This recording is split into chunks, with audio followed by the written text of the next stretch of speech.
Good evening. Welcome to the Radical History School, closely allied to Toll Puddle. In fact, it is the Toll Puddle Radical History School, and this is the first session of 2022. So Happy New Year to all of our regular audience.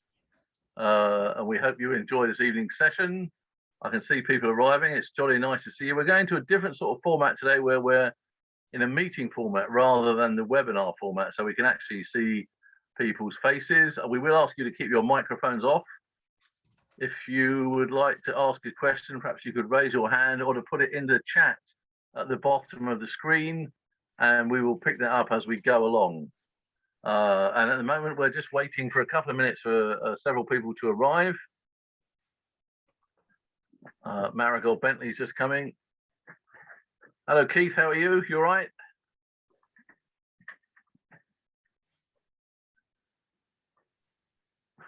Just a thumbs up, Keith, will be fine. It's all good.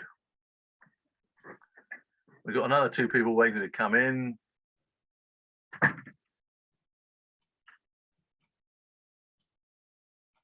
We've got people working behind the scenes here. You can't see Ines Lather from the TUC is working behind the scenes for us tonight, letting people in and basically running the whole show for us, because Jim and I, well, I'm not that computer literate to run this. But it is a great joy to run these sessions. The next one on Tuesday, the 1st of March, will be about radical women of Bristol with Sheila Robeson. So if you haven't already booked that date, Tuesday, the 1st of March, and I will remind you of that later in the evening. Hello, Maria, nice to see you. And Marigold I've seen as well. So that's really lovely. I will keep an eye on the chat. So if you've got a question for Jim, please put it in there and I will deliver it to him. Or at the end, if you raise your hand, we're quite happy to unmute you and let you come in and ask Jim questions yourself. Okay, just about a minute more, and then we'll start this session. You'll be pleased to know that the planning for the Toll Puddle Radical History School is well underway. This year's theme will be migration, and that will take place in a field in Dorset. We're hoping in July, God willing. As long as the limitation on us doing that are not changed at the moment. Hello, Andy from Reading. Nice to see you there. Really nice to see people putting up where they're from and what they're doing or where you're watching from. That's absolutely lovely because it gives it a human element. And it's my great pleasure to hand over this session to Jim Jump. Jim is the chair of the International Brigade Memorial Trust. The last time I met Jim was in Toll Puddle.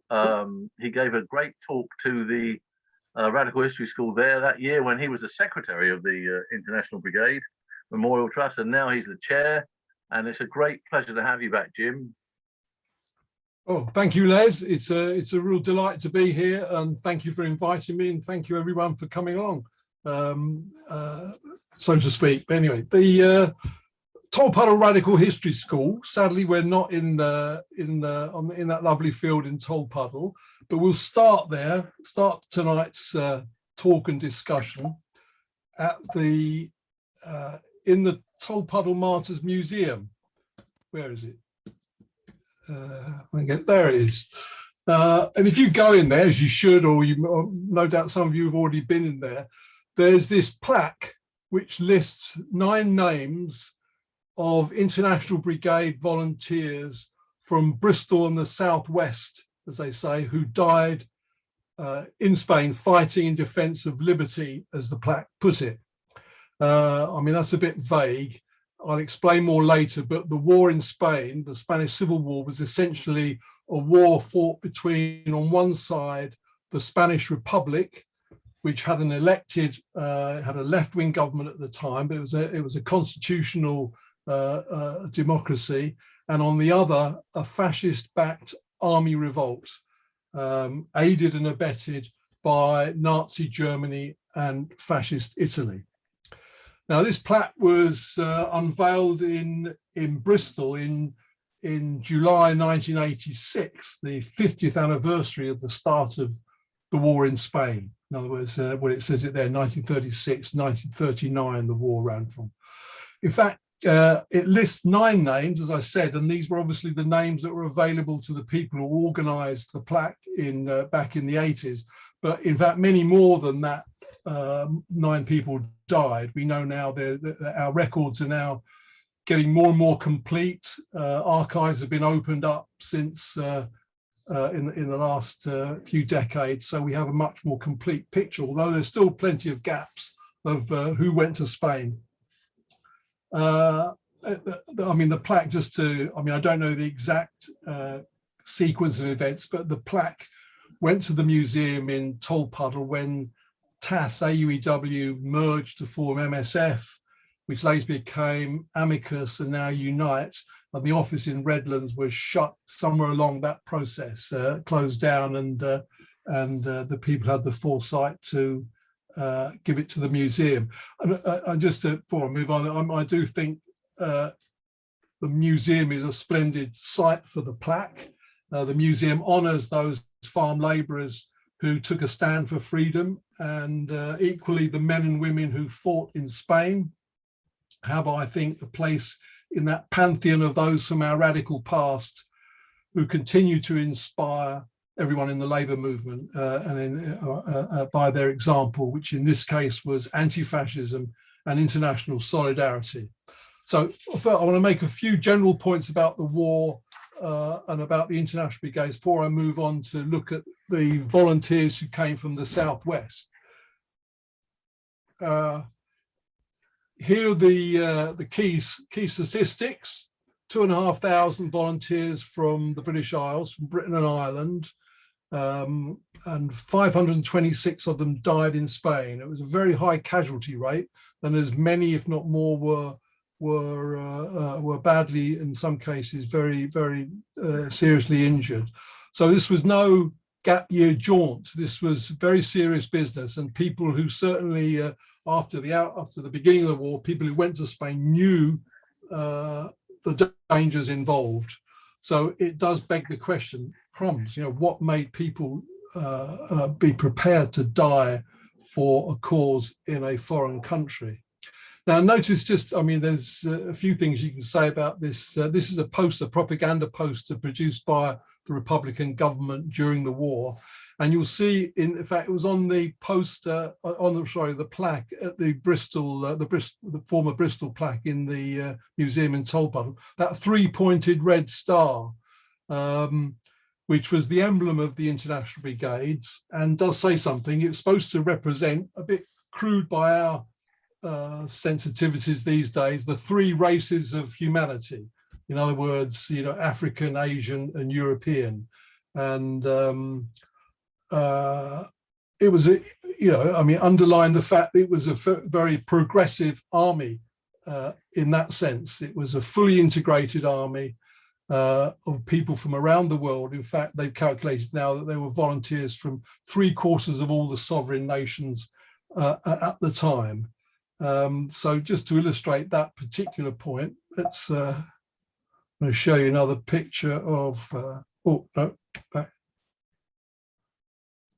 there we go.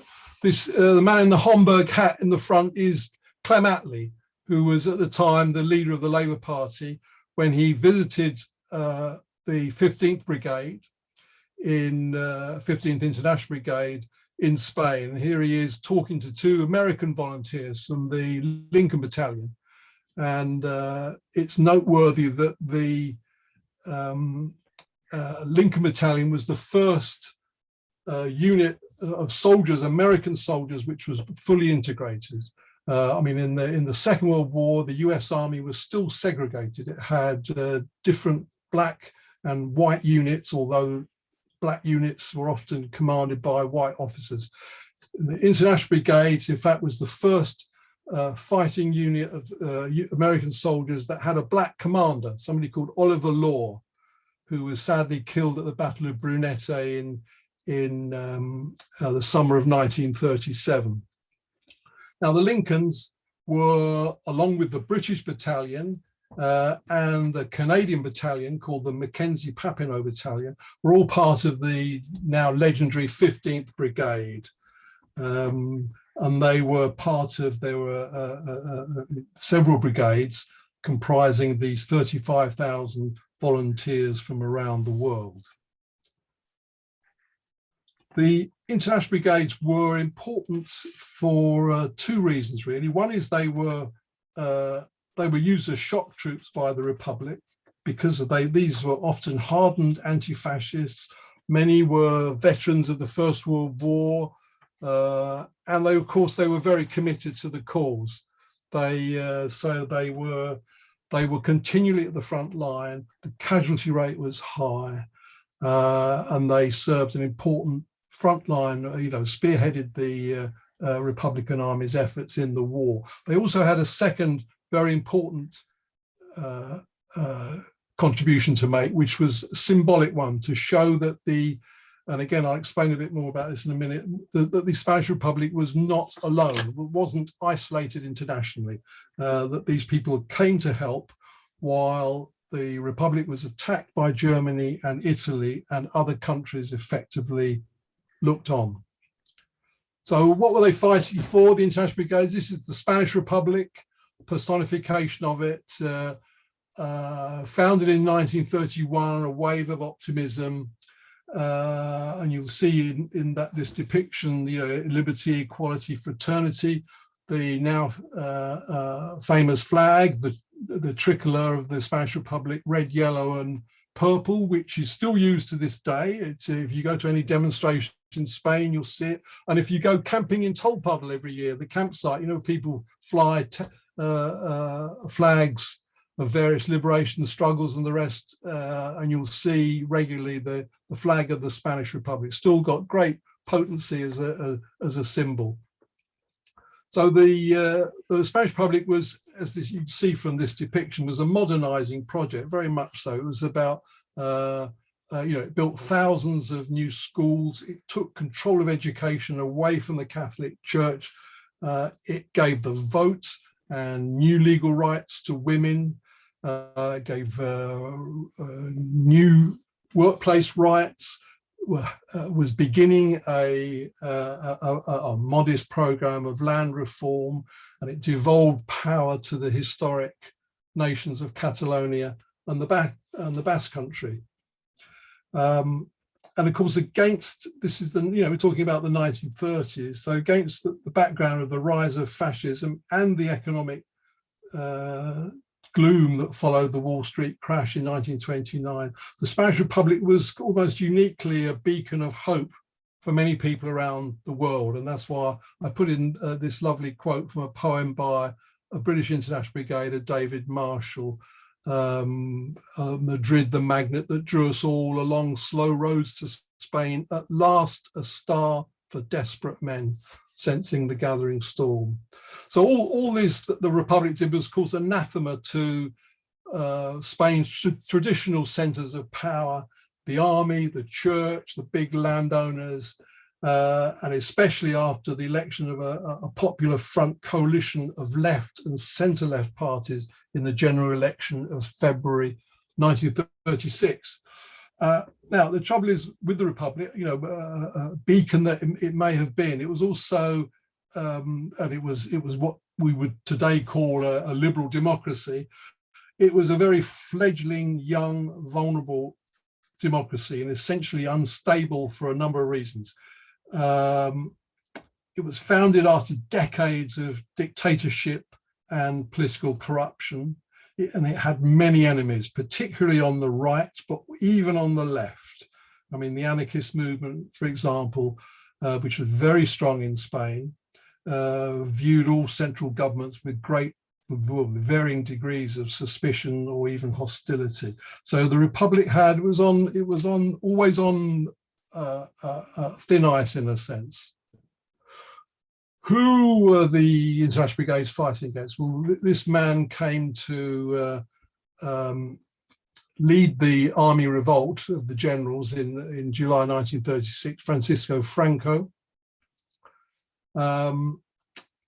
He had the backing, as I said, of the church, the fascist far-right parties, and crucially, Hitler and Mussolini. And you'll see his portrait of Hitler on his desk.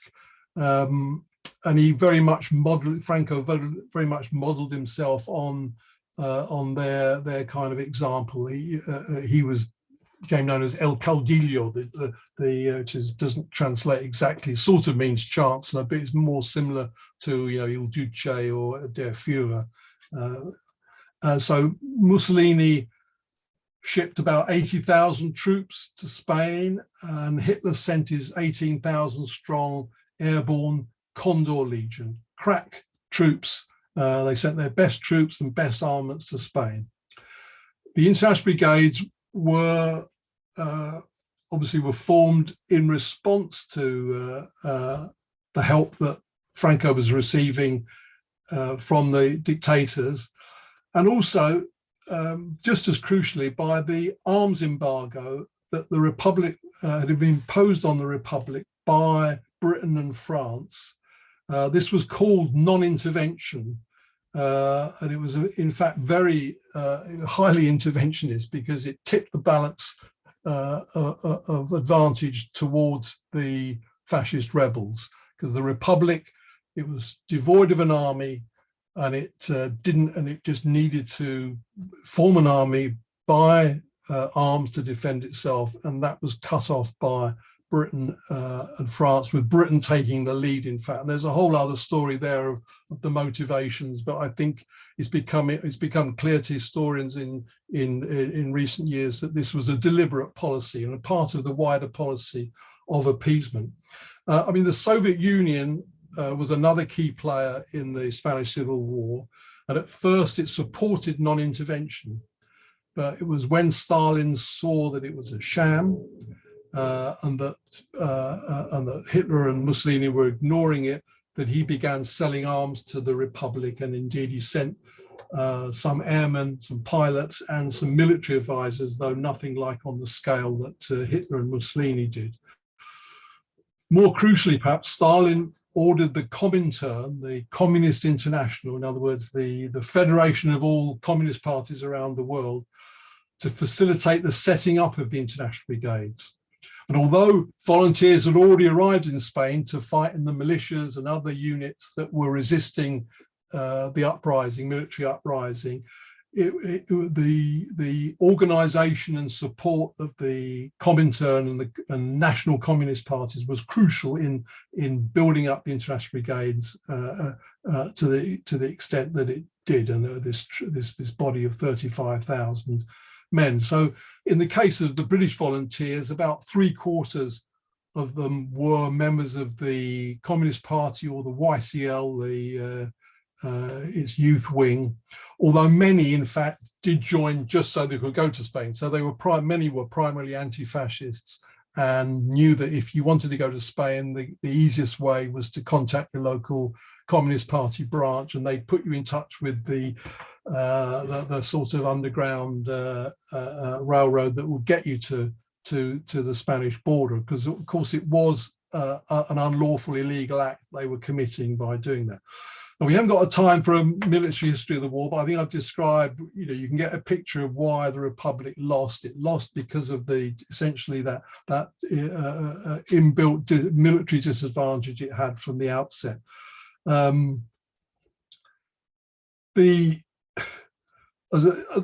British government's, it was partly motivated by a desire to keep out of another European war, and in that sense it was benign, but it was also malign as well. And there were many key people in the Baldwin and Chamberlain governments that actively wanted a Franco victory, and it was what one historian has called a case of our political leaders putting their class interests ahead of the national interest. They secretly didn't like a left-wing reformist government and preferred a fascist dictatorship, and of course that was, as the policy we now know of appeasement was, it was disastrous in the end for Britain. Spain had its own fascist party. Here it is, the Falange. There's a poster from the Falange. In Spain, dawn is breaking up with Spain, and you'll see the classic fascist symbol taken from the Italian fascist party. Now, we had our own homegrown fascists here in Britain, let's not forget. Here's some of them in the West Country, some in Plymouth in the 1930s, and this is the leader of the British Union of Fascists with his black shirts. His followers were called black shirts for obvious reasons. And here they are saluting their leader, Sir Oswald Mosley. Now, many of the volunteers who went to Spain were veterans of campaigns against the black shirts and the street clashes with the British Union of Fascists. These took place around the country, but probably the most famous of them remains the Battle of Cable Street in October 1936, which has been dubbed the Road to Spain. So many of the people there, and they reckon 100,000 protesters were there, went on to volunteer for the International Brigades. And you probably know the story. It was an attempt by the black shirts, Mosley and his black shirts, to march through the predominantly Jewish area of East London, of Whitechapel. And the battle, in fact, wasn't with the black shirts, it was with the police, who tried to clear a way for the black shirts. And the local residents, supported by trade unionists and anti-fascists who flocked to the East End on that day, stopped that happening, and Mosley never got anywhere near Cable Street or anywhere else round there. And I mean, I love this picture. This is someone who went on to join the International Brigades, Charlie Goodman, back in the days when people were very smart, wore a suit when they went to a demo, and not like today. But he was arrested, jailed, and almost immediately on his release went to Spain, one of many. Now, he was Jewish, an East End Jewish garment worker, and not surprisingly, for obvious reasons, they knew what was happening in Germany. Some 10% at least, maybe 15 or more percent of the volunteers from Britain were Jewish, a remarkable proportion when the Jewish community was less than 0 point something percent. So here they are. These are the first generation to fight fascism. They were forged in the battles against our homegrown fascists, and then they were the first to fight Hitler and Mussolini on the battlefield before the Second World War. So let's go back to our Tolpuddle Memorial and look at some of these names. I'll pick out 3 of them from various parts of the West Country. We got, what have we got? Pat Glasson, Cornishman. We've got E. Stevens from Bristol and Percy Williams from Swindon. So let's have a look at these. Harry Glasson, unfortunately, we don't have a photo of him. We have a photo of a lot of the brigaders. So there's, if anyone's listening in Cornwall and has got a good contact, we'd love to have a photo. On our website, we have a database of all the volunteers, and we add photos of all of those we can find. We don't have one. We know a bit about him. It's set out there. Born in 1910.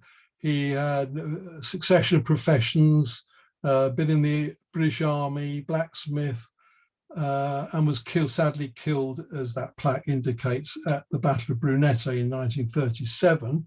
And just to underline the case that they were considered to be doing something very unlawful, at least.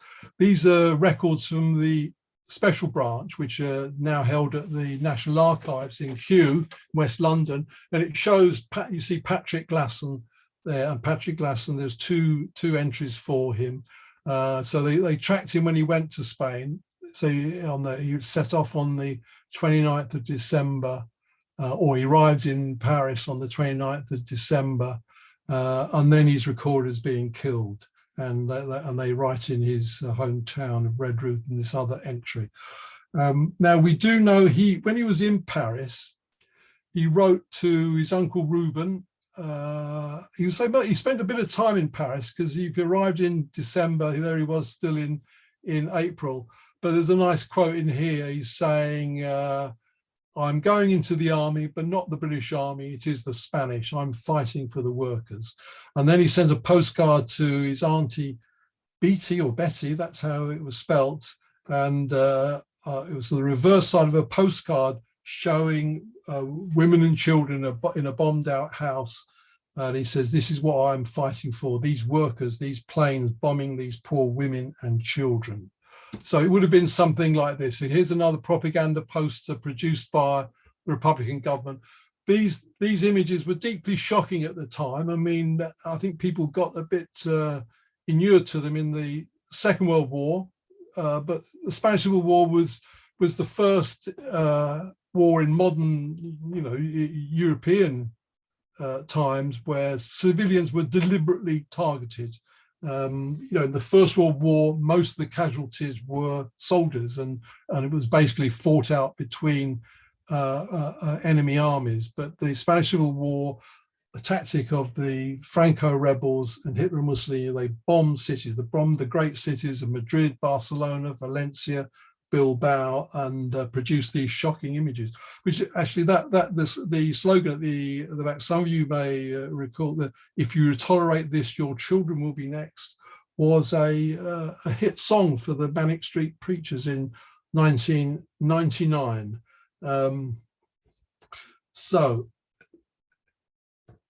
And of course, just to round off that point about civilians being killed, it prompted or inspired Picasso to paint probably the most famous picture of the 20th century, the Guernica, in response to the destruction of the Basque town of Guernica. And this was, he did it as a commission for the Spanish Republican government, and it was displayed at the World's Fair in Paris. Here's a second one on the plaque. Edward Stevens, Edward Stevens. In fact, he was born in London, but living in Bristol at the time when he went to Spain. And, going away myself. And he died effectively from injuries sustained at the Great Battle of the Ebro in autumn of 1938. And here's the third name from the plaque, Percy Williams, born in Cirencester but living in Swindon. And again, I'll put in there his entry with the Special Branch Records, apparently fighting in Spain, they say, in September 38. Although, in fact, our records show that he died either on the 10th or the 17th of March 38. And this memorial, of course, very few, well, I think it's only one or two brigaders have marked graves in Spain, and the bodies were left, their graves were desecrated and destroyed by the victorious fascists when they won the war. So there are very few that have proper memorials like that, but this is one that was raised by his colleagues in the AEU, the engineering union, soon after news of his death came. So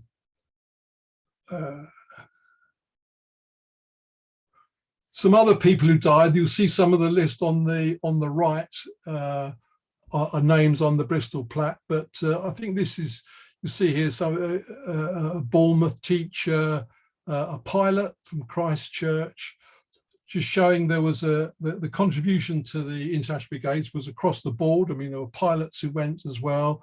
There were engineers who helped in the armaments industry. And of course, there were soldiers too. And you'll see from all these job titles, it was a truly kind of representative, representative British society in terms of there were all sorts. There were, most were blue collar or manual workers, but there were all sorts who went. Here's another one who died and who, like Percy Williams, actually has a memorial. It sounds like an interesting chap. And this is in Powerstock in Dorset, this memorial. He was the son of a local vicar. He was a communist activist, veteran of the Battle of Cable Street, said it all, lived in Sherborne, worked with philanthropic organisations, arrived in Spain in 1936, sadly killed in 1937. but he's one of the few that has a memorial of this sort. Now, it wasn't only men who went. It was nurses. I mean, this we've been talking until now, people who were killed. Dorothy Russer, thankfully, was one of the survivors. Here she is, a nurse. She was, oh, hang on.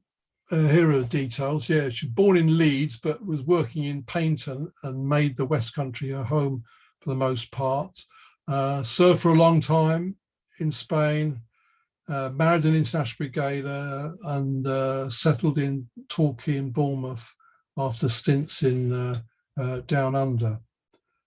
And here she is with Andy Andrews, who, as you see, lived to a ripe old age, 101. And although he was also born in London, he settled in Taunton and worked in hospitals in Taunton in all the post-war years, and was quite well known locally. He used to be out and into his 90s selling the Morning Star in the High Street in Taunton, and he even addressed the the left field, Glastonbury left field H100 in 2007, and here they both are. So a quick scan of some of the other volunteers. Again, these all survived, but I mean, there's lots of interesting stories buried in all of these.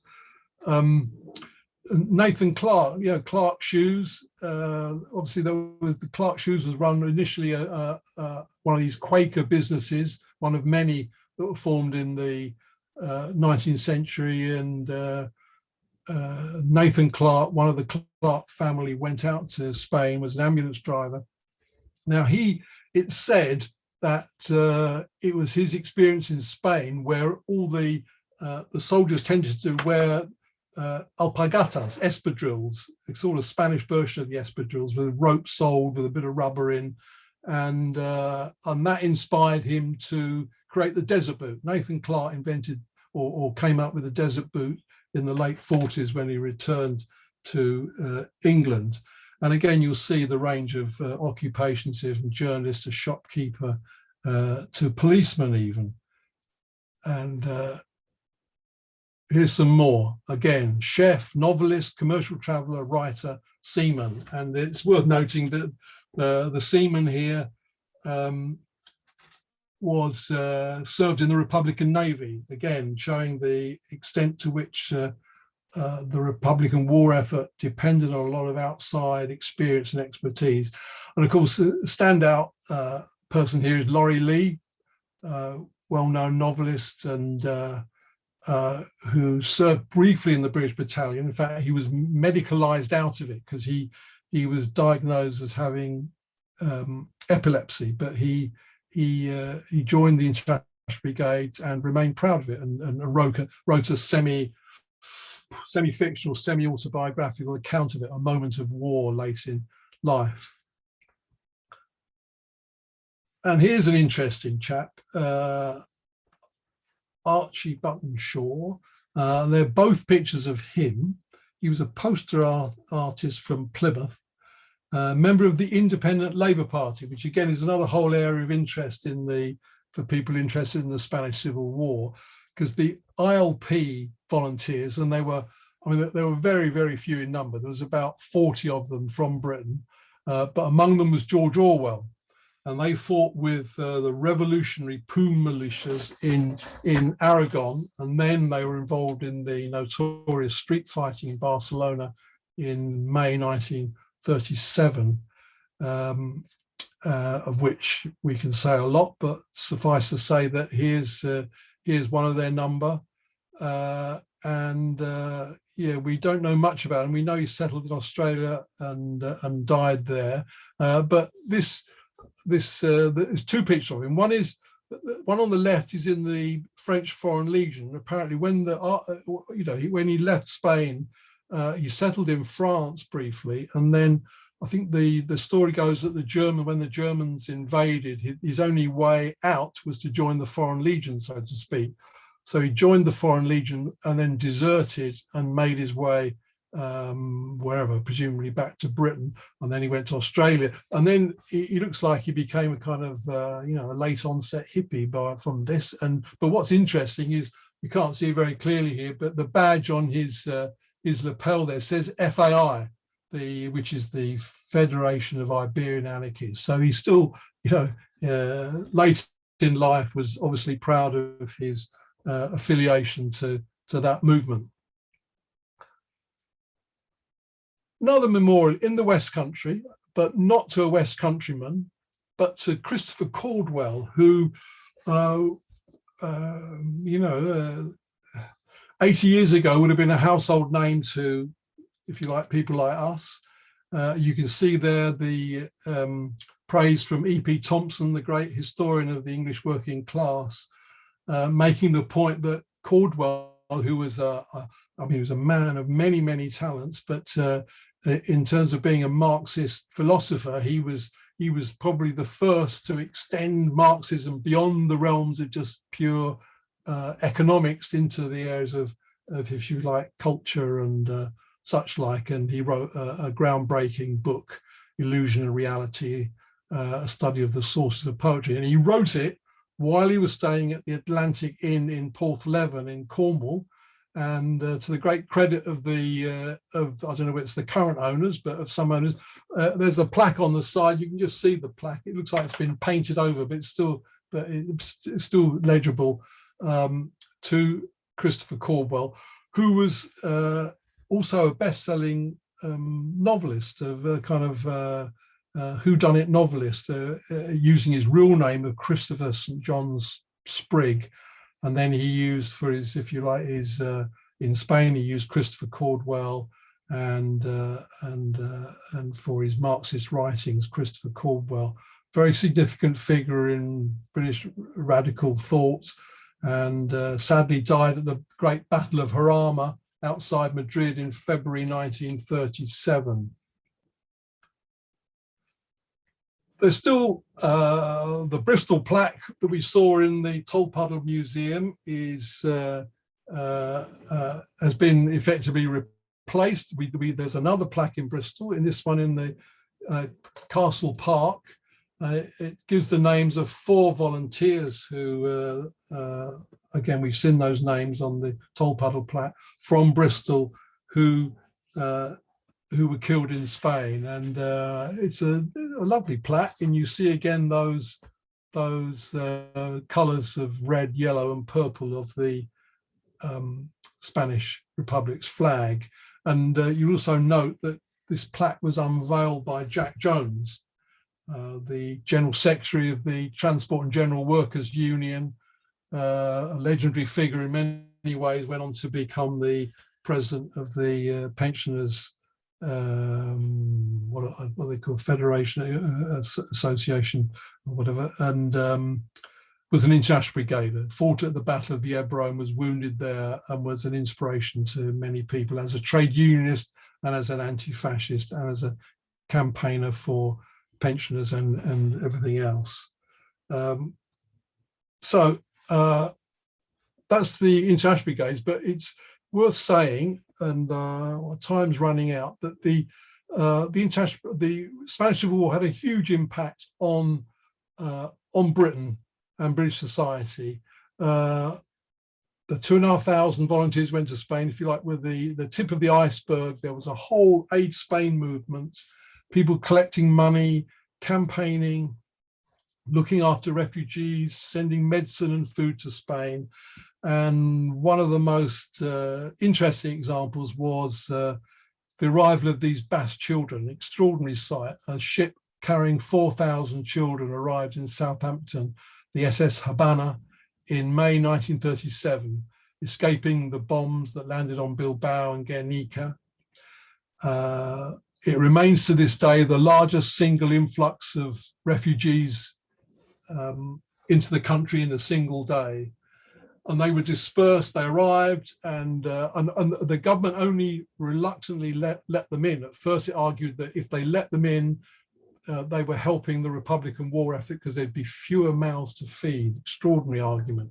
but there was a public outcry led by Leah Manning, a Labour MP and a teachers union activist, and persuaded a reluctant government to let the children in on condition that not one penny of public money would be spent on them. So there's an extraordinary effort of people looked after them. People gave up their homes, gave empty houses, fostered them. I mean, but they looked after these 4,000 children,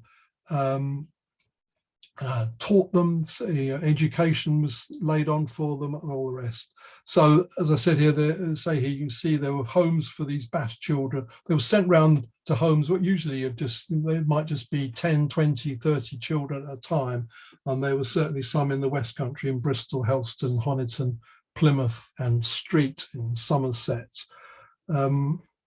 So I'll start to wrap up now because I'm nearing, so we can allow time for discussion. Here's a lovely picture of the British anti-tank battery, the 15th Brigade in Aragon. I just really want to say it would be lovely to be able to come here and say X number of people from the West Country went to Spain and an X number died. It would be possible to come up with a figure, but very difficult. I mean, it would be a three-figure figure of people who went from the West Country. Although the truth is that most of the volunteers went from the great industrial centres of Britain, from the coalfields of South Wales or Scotland, or the shipyards of the northeast, the factories of the East End and Manchester, and such like.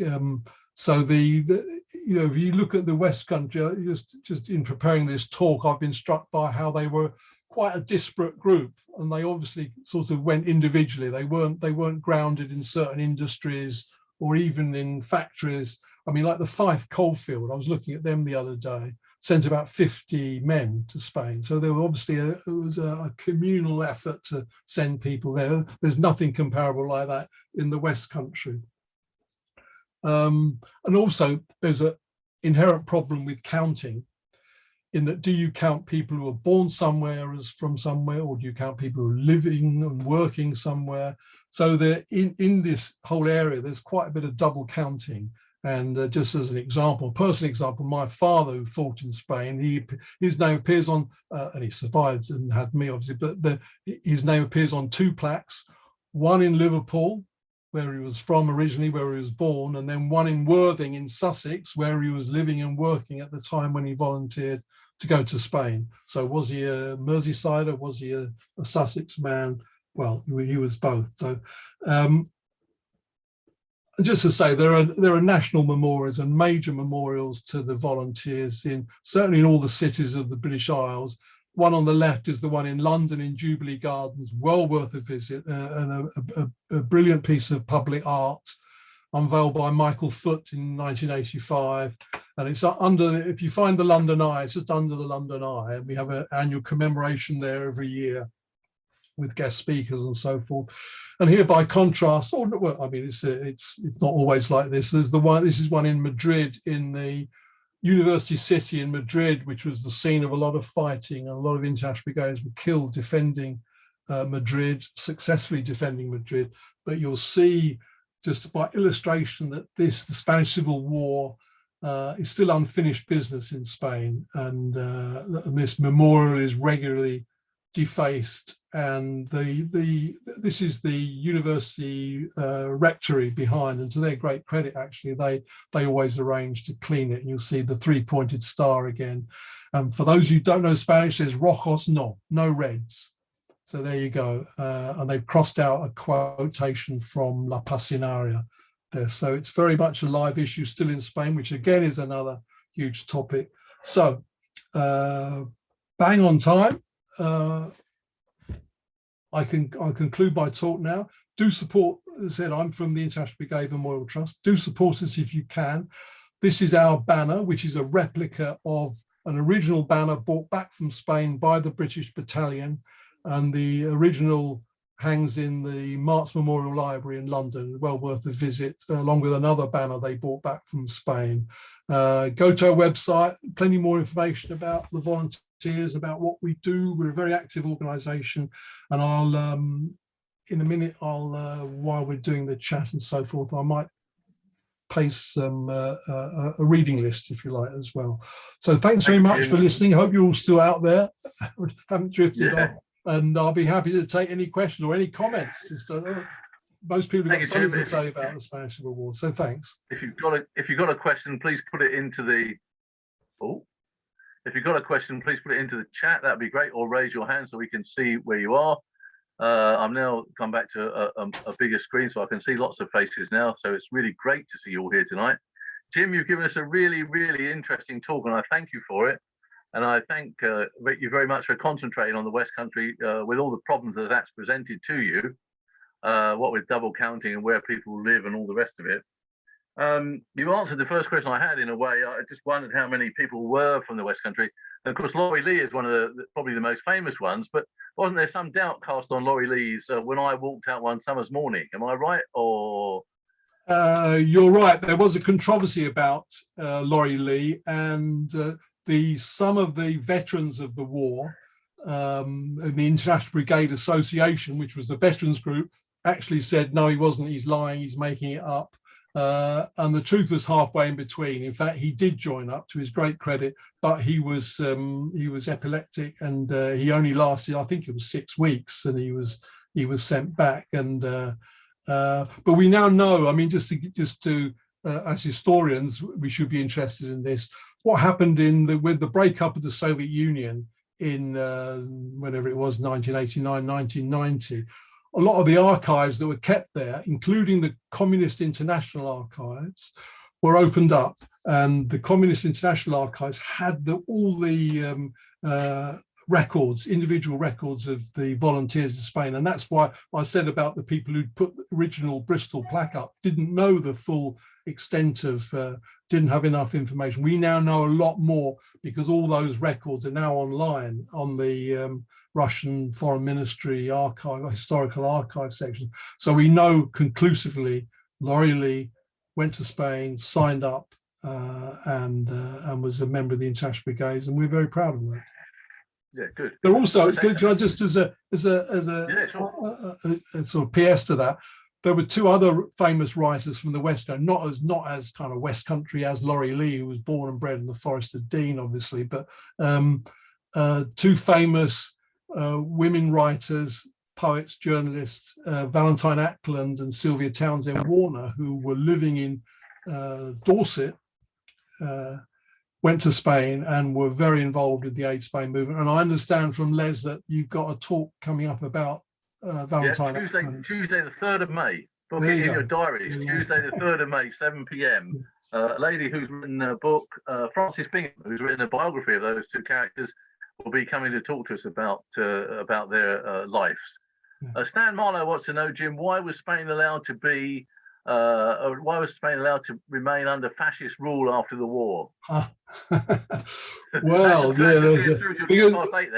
I'll try. Yeah, well, mainly because Franco very cleverly he saw it. You could see with the way he could sense which way the Second World War was going, and he sent 50,000 troops to fight on the Eastern Front. He gave facilities to Hitler's army and navy, I think, to use Spain during the war. But then he got cold feet when he could see which way the wind was blowing towards the end of the Second World War, and he very cleverly mutated into a kind of anti-fascist strongman, and he dropped a lot of the fascist paraphernalia.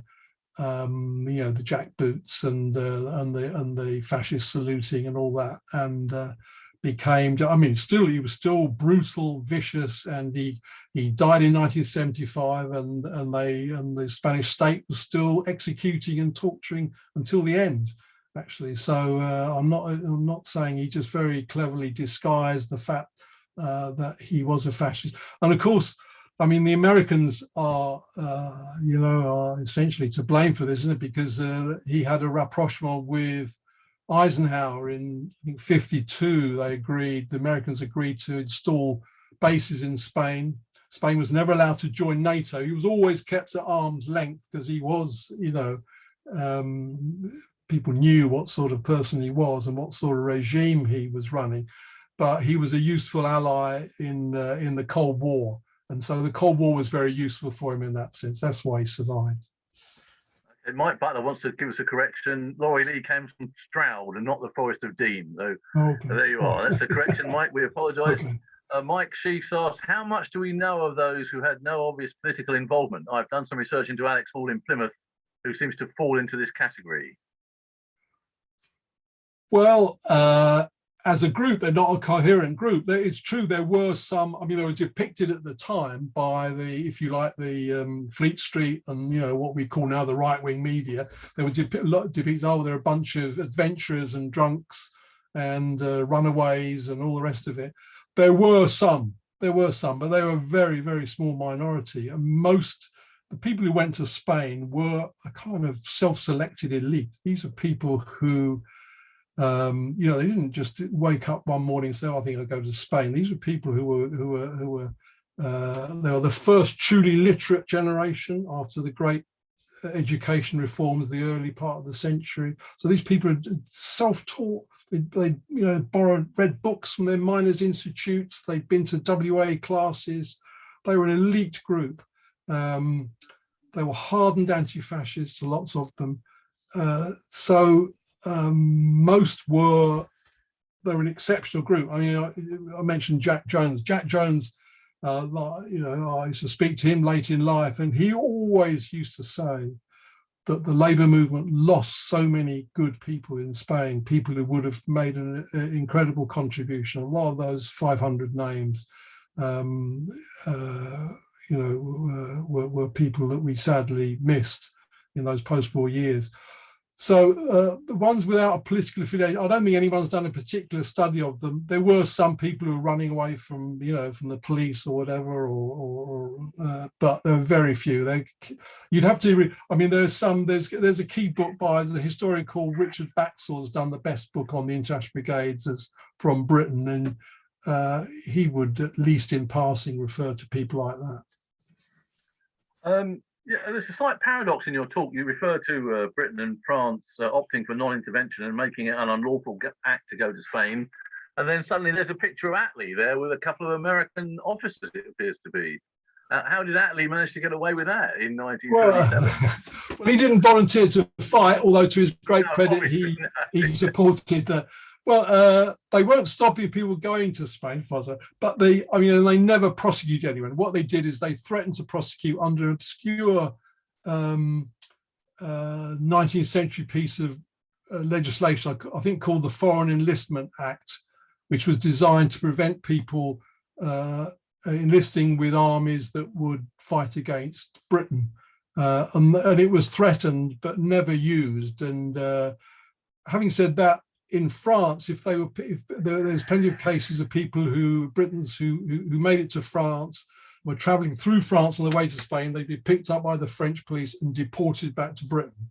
And I think many of them just turned heel and started the journey again. So, and the frontier, the Franco-Spanish frontier was sealed at the time under the non-intervention agreement. So most volunteers had to cross by night on foot over the Pyrenees to escape. Otherwise, they wouldn't have been let through by the French. So, yeah, it was, people did come and go, and there were lots of, I mean, Attlee's was a propaganda visit and went down very well with the British battalion, because of course, what happens to the Labour Party mirrors what was happening in society generally. George Lansbury, the previous leader, was a pacifist, an out-and-out pacifist. And then Attlee, was it 1935 or 36, became the leader, and he began to shift the party away from pacifism. He could see that the danger of fascism was couldn't be resisted by pledging peace. Can I ask you, these people that came back then, such as Douglas Eggers, who was one of the people you put up, who was a policeman, he couldn't go back to being a policeman when he came back, could he? Because he committed this unlawful act. I rather assume he had to start a new profession. Well, I think about, I don't know what, in his case, it would be worth researching. What I know, he lived and died in Lewisham in southeast London, where I think he's buried. But I think a sort of Well, it varied. The American volunteers, for example, had a very, very tough time in the McCarthy witch hunts, and they were thrown out of jobs, had to go underground in many cases, were jailed, and the rest of it. In Britain, it was much more piecemeal, and what happened in the Second War is illustrative of that. Lots wanted to join the British Army. Some were turned away, and it looks as if they were turned away just because the recruitment officer at the time didn't like the fact that they were obviously Reds, as they would have been called, and communists or whatever.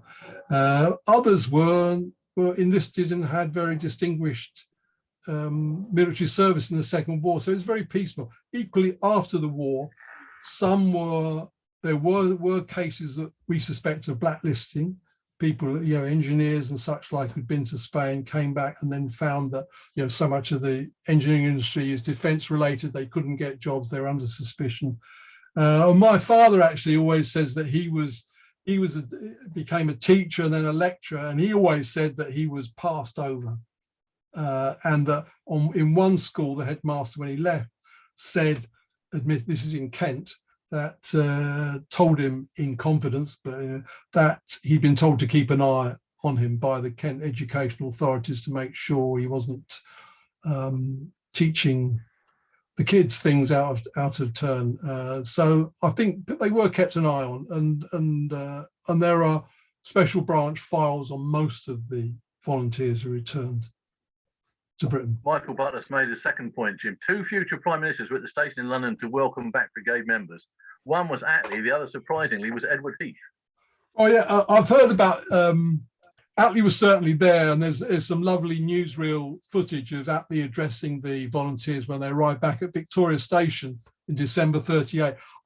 Heath, I hope, was there. Heath certainly visited the British battalion before the Battle of the Ebro in the summer of 1938 as a part of a student delegation, an NUS delegation. He was at Oxford, and he was representing the Oxford Student Guild, or whatever they're called. And he went along and met Jack. And it is said, isn't it, that these were the days of beer and sandwiches at Number 10, that Jack and Edward Heath always got on. Leaving aside industrial relations problems and politics, they always got on. And I don't know whether it's true or apocryphal, that. Okay, two more questions, and we'll take both of these together because we are running out of time. We've got 3 minutes to go. The first one is, how influential was the singer Paul Robeson? And the second one, I just want some more information from you. You didn't give us the date of the commemoration, the day you have your commemoration in London on the embankment there. Yeah. Robeson was an incredibly important figure. Again, someone who's sort of hasn't got the recognition due to him. I mean, at the time, he was a superstar, absolute superstar. And of course, he visited the 15th Brigade in Spain, did concerts for them in London, did a concert for the Basque children at the Albert Hall, great supporter of the Spanish Republic.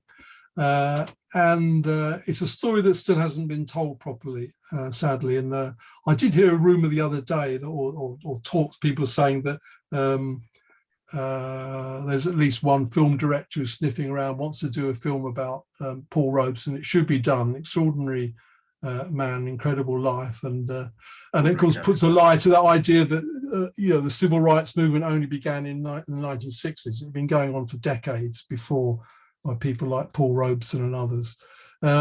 Second question, Les, our commemoration is the first Saturday in July. At midday, starts at 1 o'clock.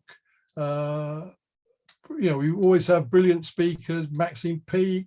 In the last few years, we've had Jeremy Corbyn. I can't remember. I mean, we're always good speakers from the Labour movement, and then people from Spain, whatever. And it's very moving. There's music, poetry, and the rest of it. And then we retire to a nearby pub. So it's a great event.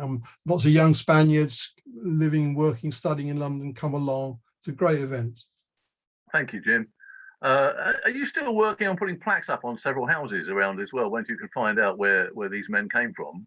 Well, yeah, we support all local efforts. I mean, we don't. I mean, we're essentially a voluntary organisation. This is not my job.